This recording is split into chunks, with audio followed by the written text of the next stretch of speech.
Hello, or shall I say bonjour? It's half of XP today, while the expose representation that normally come, Ben is still sunning it up in south of France with his family. So it's the Jack Show, Jackquisitions, Jack's Hacks, whatever you want to call it.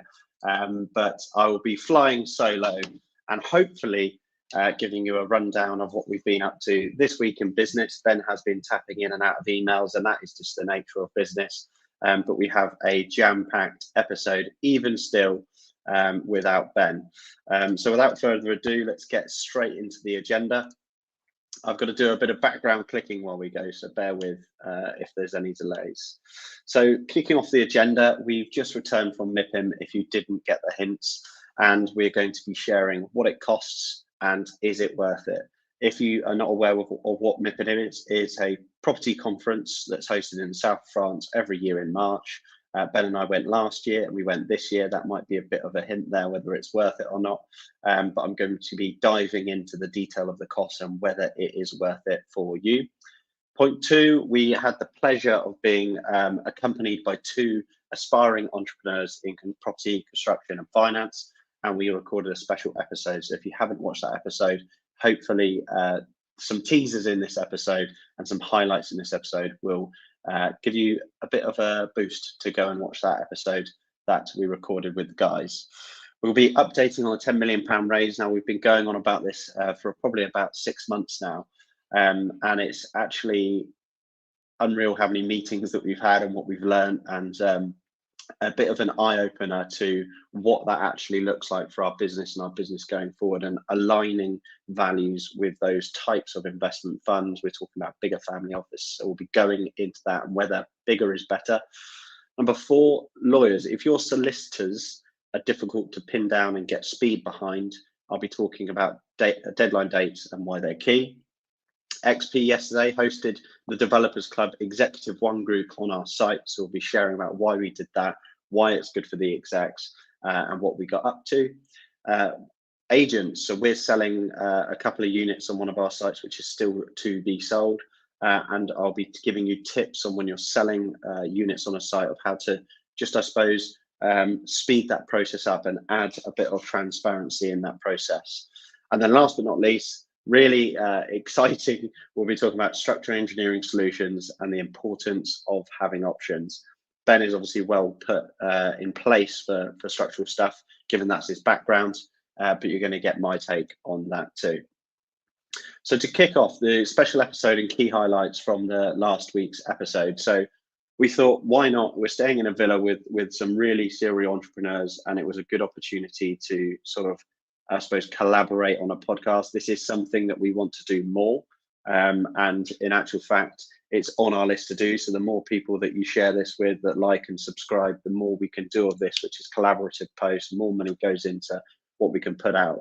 But we had two of our friends, business associates, people that we've worked with before join us. And that was Stefan from Willow Capital and Alex Hearn from Silence Hearn Building Consultancy.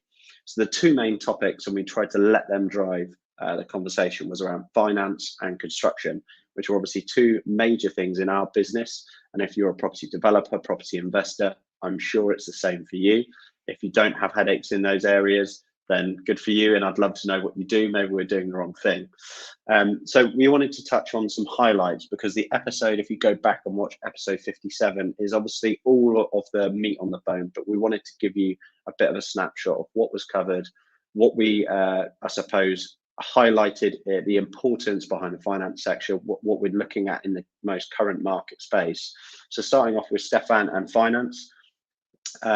In short, he sort of started off saying that he was hoping for some stability in the market.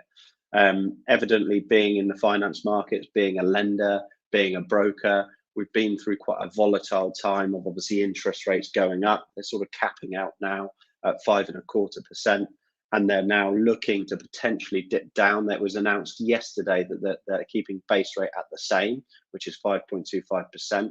But SONIA rates, which we touched on equally, which is where the banks trade their money. So if they're trading their money on a longer term, it sort of depicts the value that they make their margin on.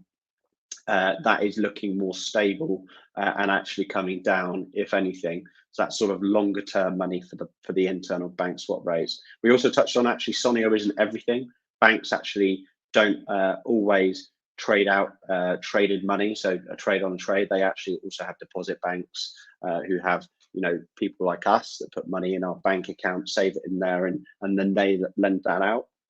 But Stefan was basically saying that after quite a volatile year or two where he's putting terms out and they're expiring 24 hours or 48 hours, he's seeing a little bit more stability coming into the market, and that comes off driving off more well, I suppose less uncertainty and people getting more comfortable that the market should come back and the confidence in the market should come back.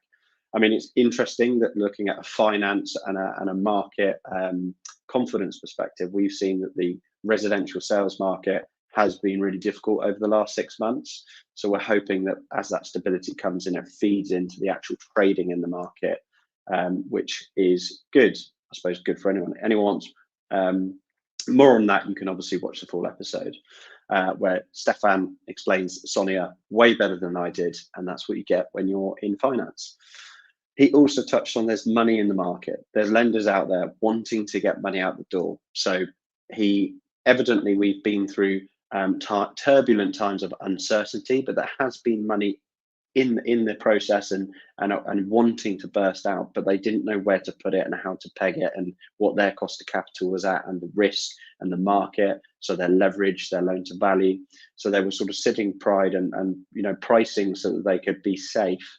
And loan to values did drop. You know, we're still seeing that. You know, I've seen a few 75% loan to value mortgages and more 70, 65% loan to value mortgages. But there is money in the market to move, and hopefully once that confidence is overcome, we can start using it and developing and buying. And then last point, which Stefan touched on, is because of the rental stress test for buy-to-lets, HMOs, even personal mortgages, they tend to be upping the arrangement fees on mortgages. I think Stefan said the highest he's seen is actually 10% of an arrangement fee. And now how that materially works is normally when you get a mortgage, let's say you're getting a mortgage for a 5-year fixed at 5.5%, where banks and lenders are ensuring that the affordability of that interest rate is achieved, is they're increasing their arrangement. So if you actually then divide the arrangement fee over the 5 years, for an example, let's say it's 5%, actually what you're paying is 6.5% on that actual term per annum, but it's split between cost per annum and your arrangement fee. But it was thoroughly enjoyable to have Stefan on the call. I think what I really enjoyed about having these two guys on the call is they are business owners. They're like us in all of our businesses, and they understand what it takes to grow a business, get the sales in place, get the marketing in place, get the operations in place, build a team. But they're also specialists in those areas. So in finance for obviously Stefan, and construction for Alex. So moving on to Alex. So Alex, I actually went to school with. I think Alex took the mick out of my school haircuts when we posted the live. But that's by the by, brotherly banter there. But there were some really important construction topics that were touched on. First and foremost, we've obviously seen a volatile supply and demand market for not only just materials, but also for labour going through COVID. And he's now seen a trend where there are more builders in the market willing to quote and put the time in to actually win the business because they're not inundated with work. So he believes it's a good time to be building. I would be inclined to be agreeing with him. I kind of feel that there's a lot of national home builders out there pausing building. They're not sure where the market's going. For SME or smaller developers or smaller portfolio players like us, I suppose the real risk now is the sales, and hopefully the sales market does help. And if you can refi that product or that development or that house out, you are to some degree de-risking that somewhat. But it is a good time from a requirement for builders, so builders being ready and good to go, construction costs stabilizing, and tender responses being a lot stronger. I think looking at some stats, you know, about 6 months ago, we would have to go out to 10 to 15 organizations and get very few tender returns back. Now that's actually got a lot sharper and the conversion rate is a lot higher, which shows the motivation for people to be building. A big one that we talked at was the Building Safety Act. I'm not going to go into too much detail around that because delivery construction isn't my bag, but essentially there's pivotal changes that have come into play predominantly around the safety of larger buildings over 7 stories or 18 meters. And the big, I suppose the big takeaway for me is not only is this a big change, and it's a massive change that any developer with sites that size really needs to factor into their build costs, have a consultant like Alex on board to help with those things and handhold, because Alex is already dealing with this in the marketplace, but also to actually make sure that you've calculated the right amount of time frames for your project. We've got a development site at the moment that we're breaking ground, or you could call it starting the works. And we've run an exercise to show that at the end of the scheme, once we've finished all the assets, our financial cost is 45k per month.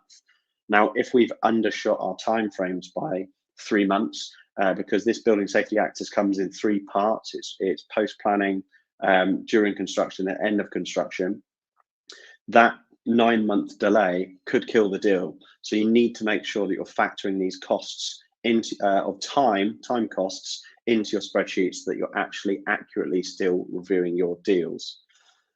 And then last but not least, and I think I sort of touched on this really, is having the right consultant on board. So Alex is reviewing a lot more projects in construction, tendering a lot more. You know that they're quite a big outfit now, and they you know, if I were to hazard a bit of a guess of the construction value that they're delivering, I would have thought it's in the tens of millions that they're delivering across various different sites in the UK, around London. And he's just got so much more knowledge, and his team have got so much more knowledge of what you need to be careful of, what is changing in the market, where tender returns are coming in. And I do believe that the fees to pay those consultants is hugely outweighed. So we'll put a link in the show notes to make sure that you can get hold of either of these guys. I'd highly recommend you go and watch the last episode, which is episode 57. And it was a great episode. It was nice for us, Ben and I, not to be doing all the talking, to actually be able to quiz other people on what's going on in the market. And they're 2 really important areas of the market, and cost savings and things to be aware of, and learning from these guys that are doing it day in, day out is really important. We had a question on the episode last week, so I'll come to that at the end of this episode. It was a really good question for Stefan about broker fees. Hopefully going on to the next slide. Cool. So if you've been following our channel, so it's actually, before I go into further ado, if your podcast listeners, it's the 22nd of March. But if you've been following us since sort of September time, Ben and I have been really pushing our £10 million raise. Now, what does that look like? So we have a very traditional structure with high net worth individuals, where when we find a site, we package it up into a special purchase vehicle. We own that special purchase vehicle 50-50. We find it, we fund it with first charge finance. We structure it with the high net worth investor with their equity coming in. We design it, we deliver it, we sell it or hold it with the investor, and that is our part of the joint venture. Their part is the money, and that's been our traditional structure. As you can probably imagine, we've got currently about 7 sites that we own. We've got 2 in legals, that's 9 sites, 5 in delivery. So you can imagine the amount of work that goes into bringing the right high net worth partners into this, I suppose, structure. So that's not just, you know, 9 potential investors, that's also 50 potential meetings, that's 100 potential calls. And at the end of the day, it's all about bringing the right people forward for the right scheme. And we're fortunate to say that we actually have a choice to pick and choose which investors we work with, but that's been our structure today. And we just thought we're missing a trick here. We've got multiple deals, diverse locations, diverse construction risk. We've got value across the board. Obviously, they would have to underwrite us as the borrower, but they would also have to underwrite the deals. But we thought, can we not pull this together and get a bigger, deeper pocketed lender to come in and do 2, 3, 4, whatever it may look like schemes? And in reality, the truth is, you can do that. But I just wanted to share some sort of insights of what we found, and I've been speaking to other developers that are also finding the same thing. So our structure is typically 50-50 joint venture split. We're all on the same page. We all want success. And obviously, being on that same page and wavelength is really important for us, and it's a very fair structure to have. What we've noticed to get into the bigger stuff of the fund is, one, we're on the cusp of the bottom of that fund position. So I met with a financial institution on Wednesday who we met in MIPIM, and then I had a follow-up meeting with, and the sort of minimum equity ticket size that they do is at 15 million, and they have to do the senior debt position as well, which brings up to about 50 million. Now that sounds like huge, crazy numbers, but for us, that's actually realistically 5 developments. So it's possible. But what I have learned is that it's a very, very different structure to our, what I would call, quite organic growth for an SME property development business. It's much more corporate. They don't have the exact same structure. You'll be on a promote benefit. So even if you hit a certain threshold and the investors get paid healthily, you're then capped on your return. And it's evidently much more of a revolving facility. You're kind of working to some degree for them, not necessarily with them.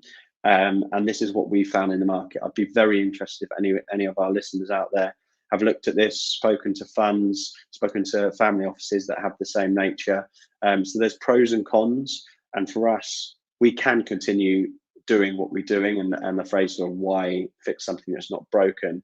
But we're always trying to find more efficient ways to deliver what we're doing.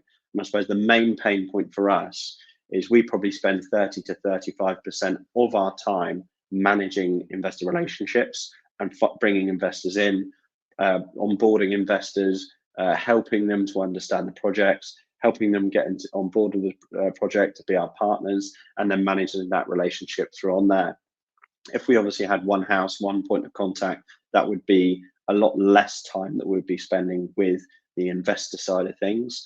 And it would actually mean that we could spend more time finding deals and delivering deals, which all sounds great. But from looking at let's imagine from going from our pond to a bigger pond, there is funds there, but they do also want their pound of flesh when you're growing to that size. Cool. So this is more touching on solicitors. Obviously, we work with lawyers and solicitors all the time. With all the transactions that we do, we're still averaging a transaction out about every 4 weeks. Now, we've given you guys some value on episodes before about actually building a sort of legal tracker. And what that looks like is you have a column for all the projects that are in legals. It might even be lease renewals, commercial leases, investor joint ventures, purchases, conveyancing, whatever that may look, sales, whatever that may look like. And we then itemize those elements out and actually send that Excel to our solicitor so that they can give us updates. Now, that's one part, understanding the bigger picture. But what I wanted to touch on today is if you're not discussing dates, they just do take forever. That if you're going into a conveyancing process and you've got a bank, you've got an investor, you've got a seller, they've all got to be kept in the loop. So that seller solicitors, our conveyancing solicitor, and our investor solicitor, to sort of combine and round robin that, it is really healthy to make sure you start setting deadlines, such as communicate with your bank and your solicitor what date you want to exchange, so that you can actually push to make sure that they're working towards that date. Otherwise, you'll go to the middle of the pile or the bottom of the pile, hopefully not, and it will be pushed because there's other deadlines for other deals. So it's kind of like the louder you shout, the better you get serviced. And that's definitely something we've learned and that we do. So when you're going into a transaction, try and set deadlines. We've done transactions in we've actually done transactions in 2 weeks. But we've also done transactions in 6 weeks, and we've also done transactions in 6 months. And guess which ones take the 6 months? They're either complicated or not that urgent. So make sure you push some urgency on them, because if you do want to buy that site, you need to make sure there's urgency behind it. Cool. So just a little touch on our podcast, and thank you so much for everyone that does listen to our podcast. And we really want this to be a sort of open forum for anyone to suggest topics, ask questions. I always say, see if you can ask us a question that we can't answer or don't have someone that we know that can answer.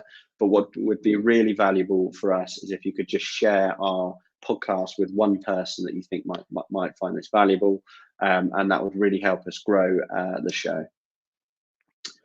Cool. So Yesterday, in actual fact, we did we hosted the Developers Club to a site tour day. So the Developers Club is a group of, I think it's 5 groups of developers that want to take their businesses to the next level, and they all sit around a boardroom group and have that environment. We were fortunate enough to be part of the, so I suppose, open day. So we got to go around 4 of our, I don't know, you could call them closely excitable sites. The reason I say closely is because we all got on a coach and we had to get around them all in one afternoon. But we started off on the Old Maltings, which is our 20 flat development. We then went to Tame, which is our 20 flat, 6,000 square foot of office and 4 new build houses. We then went to our finished scheme, which is Princess Risborough. And then we went to our 8 unit site in Marlow. It was an enjoyable day. I thoroughly enjoyed answering really good questions actually from the guys, asking why we did things in certain ways. I think they all got cottoned on that we are quite creative in our approach and how we approach deals in that way, and how we love to add value in the acquisitions process through the structure, the funding, and the potential delay in a contract subject to planning, overage conditions, whatever it may be. And then we also love to add value in the design, delivery, and then as best we can in the sales. So it was an enjoyable day. Good to see everyone there, and there's some really interesting questions that were asked, which I found thoroughly enjoyable, which was good.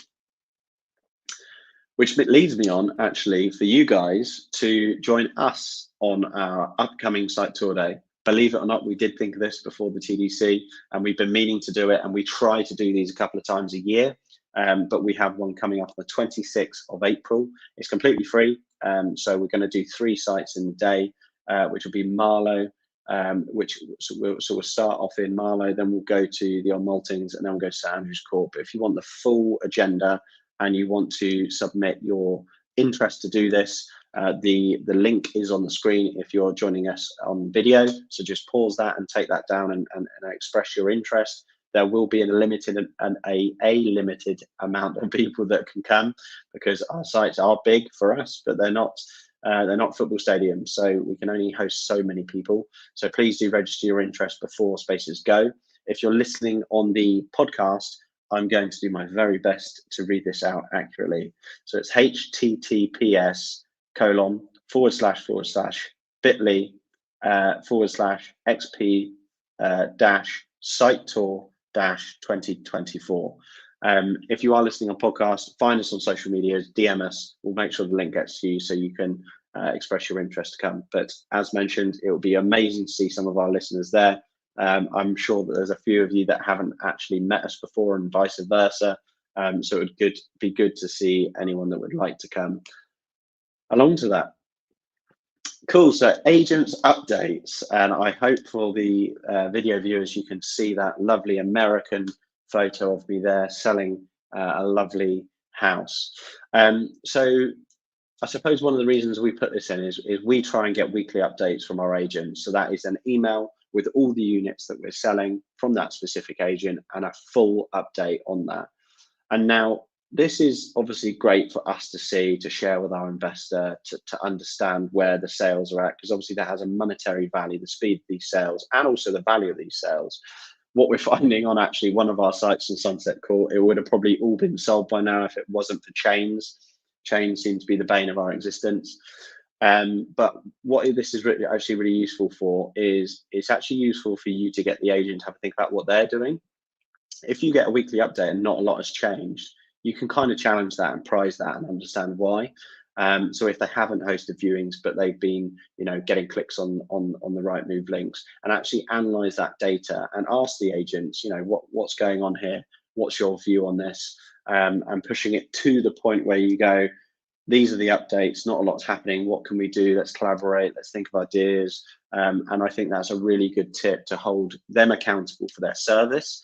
But also then you've got a trail of how things have got on while you've been selling the units. So I hope that's helpful for anyone. And if anyone would like an advert board like that outside their house, just let me know. So structural engineer solutions and having an option. So we have bought in Central Suites, we've bought a grade 2 listed mixed use building, which has got planning consent and full listed building consent to convert to a 7-bedroom HMO, which we're super pleased to get the planning. And we basically started uncovering bits of the building, and there are some structural issues. We kind of knew this going in because there was a bit of movement. You could see quite a lot, but once you get all of the lime render plaster off in this case, but plaster off and expose those walls, you can really see what needs to happen.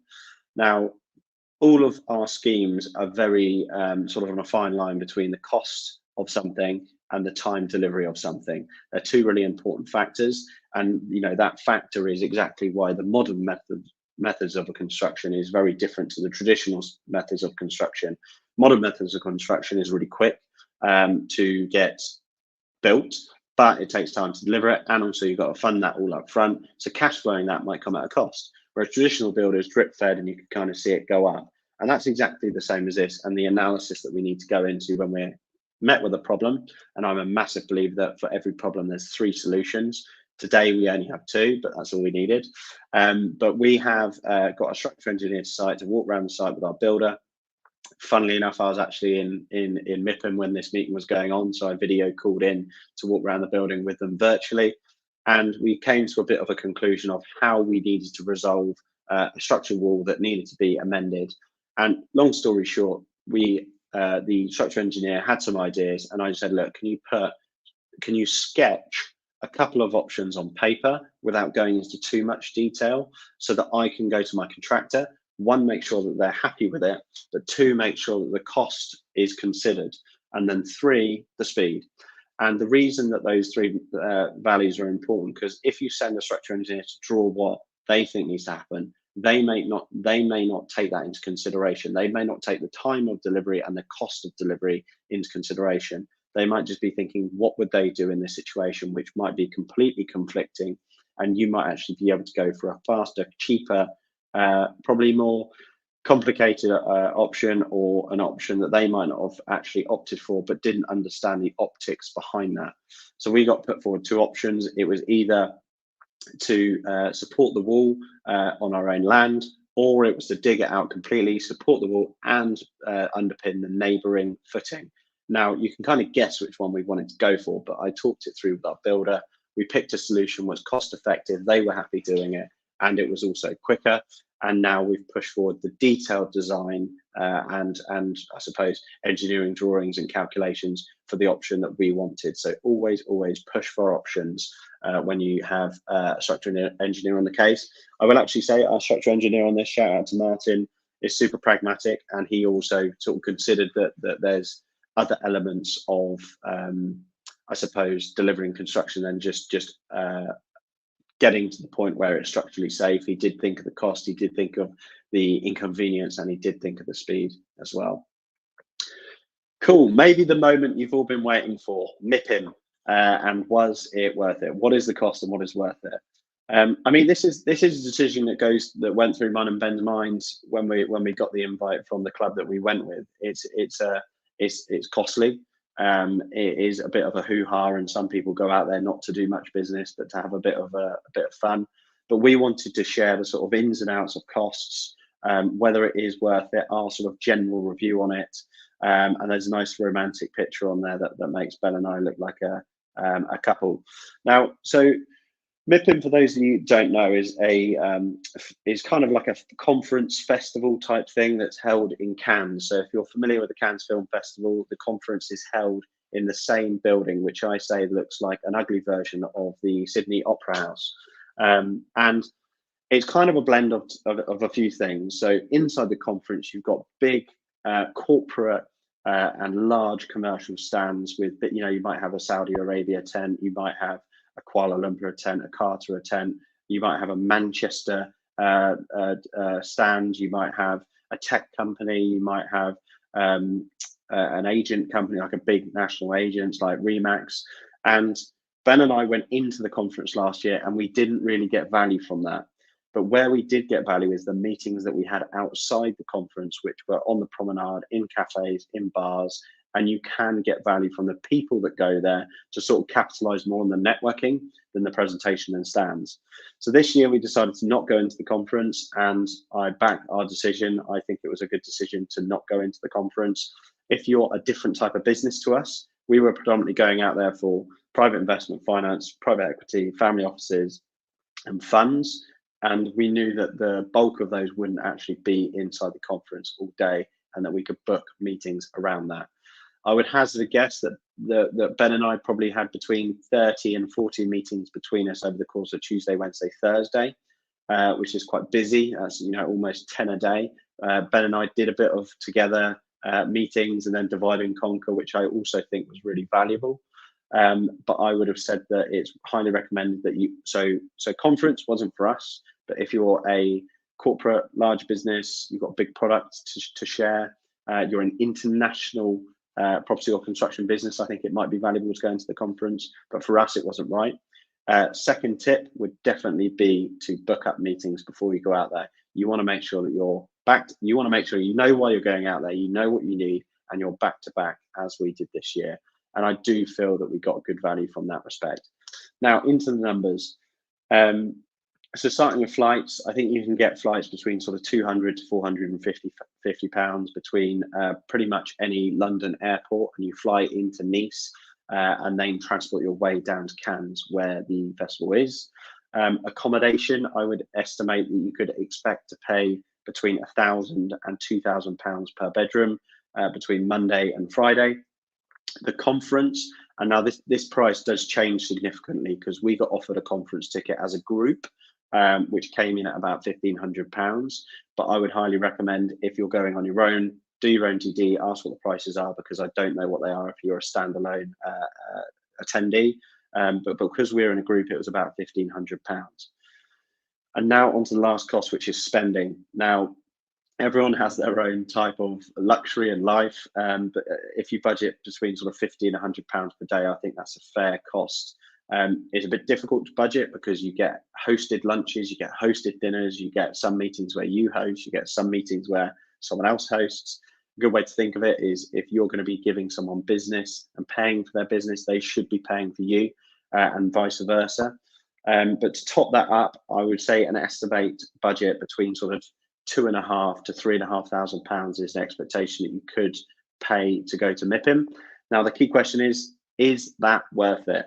In my opinion, I do think it is worth it. And I believe that it was worth it for us because we are doing quite large projects. So we might have, for an example, Tame, which I mentioned in the site tour. We've got about £3.5 million worth of bank debt. We've got a £1.2 million investor.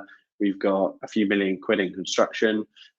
We've got, I would hazard probably 50 to 60K's worth of legal fees. So that value of actually getting out there and seeing the whites of the eyes of the people that are higher up in the business or own the business or can actually make decisions in the business is super valuable for us. If I was growing a buy-to-let portfolio and I'm up to 5 properties, if I was a HMO landlord and I'm up to 5 properties, if I was a construction company, all of those reasons I don't think would quantify that value, because actually looking at the general costs of that, most of that cost is getting out there.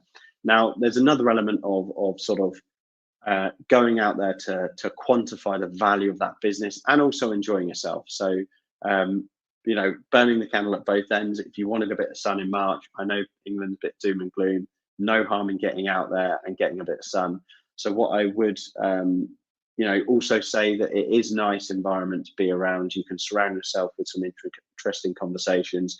You can have a nice alfresco evening dinner with a glass of wine and still be doing some work within the promenade. So a factor to also think about is enjoyment, and that needs to always be part of business. We like to work hard, but also enjoy the journey as we go. Otherwise, it's a difficult journey.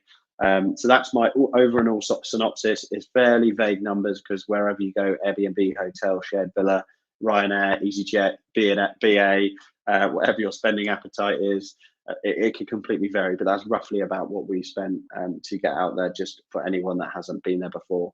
If you'd like any more detail on MIPIM, more than happy to answer any questions, so do reach out if you do have any questions.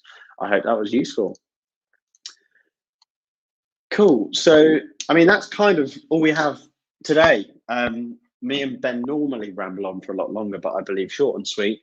And that's definitely my mantra on a few things. I'll let your imagination run with that. But we did have one question from last week's episode, which was predominantly directed at Stefan from Willow Isle Capital. So the question, I didn't have a name because it's a YouTube name, was R55270. But it's a really good question because in the episode, Stefan refers to how they retain their fee in a project. And I'll come on to what that exactly means. So when you're doing a deal with debt lending, typically they charge an arrangement fee. Let's just assume, because this is a fairly good run average, on a development facility or bridging facility, it's 2%. Normally, the broker gets a cut of that 2%. Sometimes there is also a broker fee. Now, what this question does highlight is Stefan said we don't charge a broker fee. So he's right in saying that. And he's also extremely transparent. And I also wouldn't work with any broker that would hide a fee or embed a fee or not be upfront about that fee. I think that's not a great working relationship, especially if you want to do quite a few projects. But what Stefan is referring to there isn't a broker fee on top of what they get paid out of the arrangement fee. So I hope that's answered that question. We're always here. If anyone's got any other questions, please do fire them in. As you've seen by this question, this was actually asked yesterday on last week's episode. So make sure that you get questions in, even all the way through the week. If you ask us a question in a year's time on this video, we will come back to you and maybe talk about it in that episode, but also reply on the platform that you put on it. So I hope that's answered that question. I hope I haven't been too one-sided with Ben not here. I'm sure you guys are super excited for Ben to return and to next week's episode. And I hope it was of value because, it's all well and good seeing someone going out to MIPIM, but it's more interesting to hear what their costs and what it was like to go along. But that is it for today's episode. So any questions, as I said, please put them in the comments. We'd really appreciate it if you could like, share and follow. If you could just share this with one person that you know. If you get value from this and you think that they would get value from this, it might be a specific topic, then please do. And I look forward to seeing you next week. Have a good weekend.